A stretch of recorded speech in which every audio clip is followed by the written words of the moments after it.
The Incredible Hulk received his superpowers after accidentally blasting himself with gamma radiation.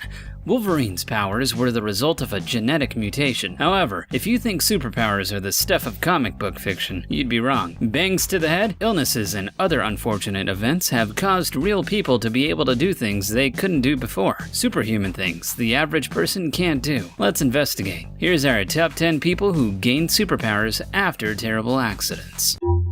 Amazing!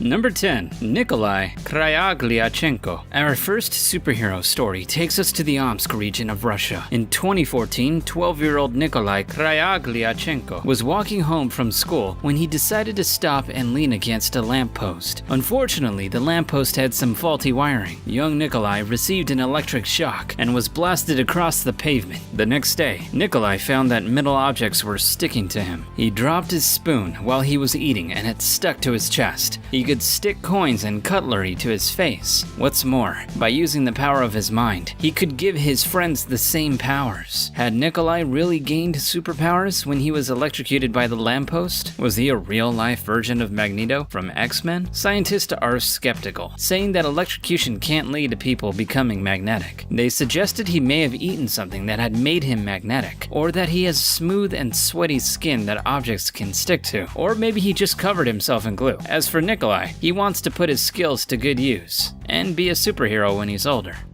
Number 9. Daniel Tammet. At the age of 3, an English boy named Daniel had an epileptic fit. This seizure apparently gave Daniel superhuman powers of memory and an extraordinary ability with numbers. As he grew up, Daniel discovered he could do complex mathematical sums in his head, wowing his family and friends. Daniel's powers grew even stronger in his 20s. He started to compete in memory competitions. He could recite pi to 22,514 decimal places in a little over 5 hours. He learned the Icelandic language in a week as a challenge on a TV show. At the age of 25, Daniel Tammet was diagnosed with autistic savant syndrome, which affects around 10% of the autistic population. What makes Daniel different is that he can explain how it works. Since his seizure, Daniel could see numbers as shapes, colors, and textures. For example, 5 is a clap of thunder. When Daniel multiplies 2 numbers together, 2 shapes merge, creating a third shape. He explained this in a TED Talk in 2011. It's mental imagery, maths without having to think.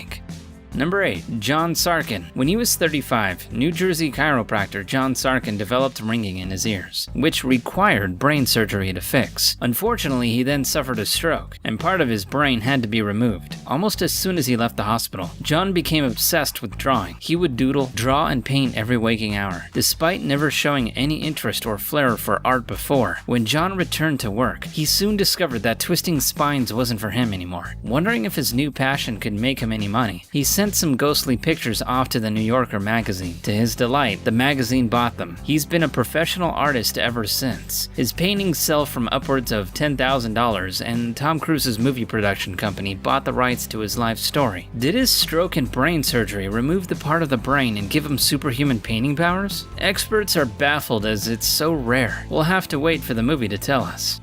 Number 7. Thai Ngoc. In 1976, a 34-year-old Vietnamese farmer called Thai Ngoc was struck down by fever. Luckily, he recovered, but with an extra added superpower. Thai discovered he didn't feel like sleeping at night anymore. In fact, he hasn't been asleep since. Various scientists have visited Thai at his home in Quang Nam province to check he's telling the truth and to find out why he can't sleep anymore. They've all agreed Thai isn't making it up, but as for the reason, they have no idea. They performed tests on Thai to check his alertness, and he passed them all. His extra hours of waking time allowed Thai to get a second job, which helped him out money-wise. But according to Thai, being awake all the time isn't much fun. I feel like a plant without water, he said in October 2006, 30 years after his last sleep. My wish now is to have a nap. And here I am feeling like I need a sleep after just waking up from one.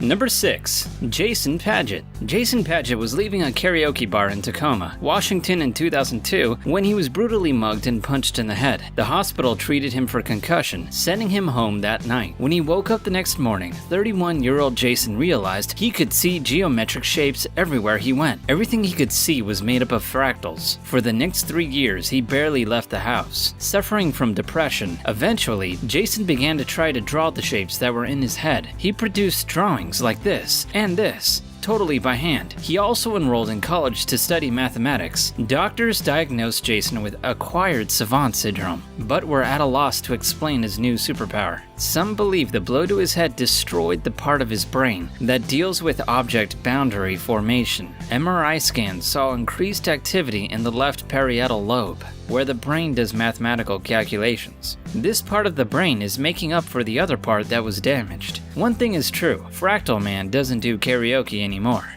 Number 5. The Music Men. A common superpower that develops after an accident is immediately becoming a musical genius. Lachlan Connors was more into sports than music, until repeated concussions while playing lacrosse led him to quitting contact sports. His injuries had led to epilepsy. He was having regular seizures. However, Lachlan's seizures led to a sudden interest in music. Very quickly he taught himself how to play 13 instruments, including piano, guitar, and harmonica, to an exceptional standard. Likewise, Derek Amato, his music superpowers came when he accidentally dived headfirst into the shallow end of a pool. He received a massive concussion and a 35% loss of hearing. However, he could also suddenly play piano to a high standard, explaining that he could suddenly see black and white squares in his head telling him what notes to play. He also taught himself to play 7 other instruments. Finally, Tony Sikoria. His powers were given to him when he was struck by lightning while at a payphone, talking to his mother. He technically died, but was revived. While he was recovering, he was overcome by an urge to play the piano, something he had never done before. Immediately, he started playing like a master, playing along to the sounds in his head. He named his first piece the Lightning Sonata. Number 4.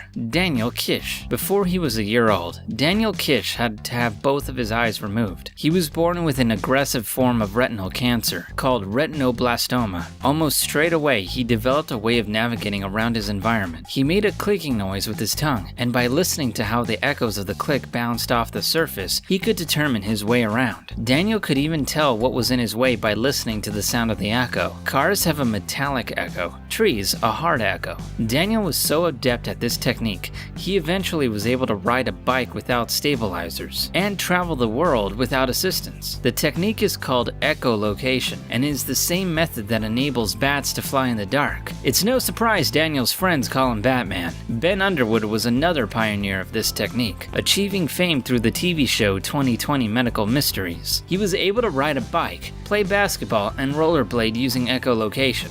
Ben sadly died at the age of 16 in 2009. Number 3. Franco Magnani. Franco Magnani was a cook and a woodworker who emigrated from Italy to San Francisco in the 1960s. Soon after arriving, he came down with a fever that made him delirious and caused him to have seizures. While recovering, Franco began to have extremely vivid dreams about his childhood home in Pontito, Italy. Even though he hadn't been to Pontito in 30 years, these dreams were so real, he could recall everything in exact detail. It was as if memories that were buried in his brain had been rediscovered. Also, despite never picking up a paintbrush in his life, Franco was overcome with the urge to paint these memories of Pontito. He painted these scenes from memory, which as you can see are identical to the corresponding scene in Pontito. The photo is on the left, the painting is on the right. Franco became obsessed with painting, and his work ended up being displayed in galleries around the world. Doctors can't explain how Franco became the memory painting man, but it had been temporal lobe epilepsy known to create obsessive personalities. Number 2. Orlando Sorrell. On August 17, 1979, 10-year-old Orlando Sorrell was playing baseball with his friends when he got hit on the side of the head with a ball. He carried on playing not thinking much of it, but suffered from recurring headaches for days afterwards. Once the headaches subsided, Orlando found that he could remember what day of the week any date fell on. So if you asked him what day of the week was Christmas Eve in 1977, Orlando could tell you straight away. It was a Saturday. He had gained a superpower known as calendar calculation. He didn't memorize calendars or develop a system to work out the days. He just knew. For most days, he could also tell you what the weather was like and what he did that day. Aside from his impressive yet pointless superpower, Orlando is, in his own words, a pretty average guy. Number 1. Ken Walters. In 1986, Ken Walters from Lancashire in England was in an accident involving a forklift truck, breaking his back. Soon after that, he suffered 2 heart attacks. In 2005, he had a stroke. While recovering in the hospital, Ken tried to write a letter to his nurse, but instead found himself doodling on the paper. He'd never doodled before. He'd never been into drawing at all. It seemed that Ken's doodles were very good. He had a talent for art. Doctors said this was a result of the stroke, that his brain had rewired itself to avoid the areas affected by the stroke, and that it would be temporary. However, they persisted and Ken carried on doodling, this time on a computer. Ken began creating digital art in the popular virtual world, Second Life. People started buying this art from virtual galleries, and Ken's pictures drew the attention of EA Games, who hired Ken to draw monsters for their games. So far, the doodler's talent has not subsided. Do you believe any of these events? Have you gained any superpowers in curious ways? I'd be interested to know. Let me know down below. Also, if you enjoyed this video, make sure to subscribe and click that bell icon to be part of the notification squad so that you're notified when we release a new video. Thanks for watching.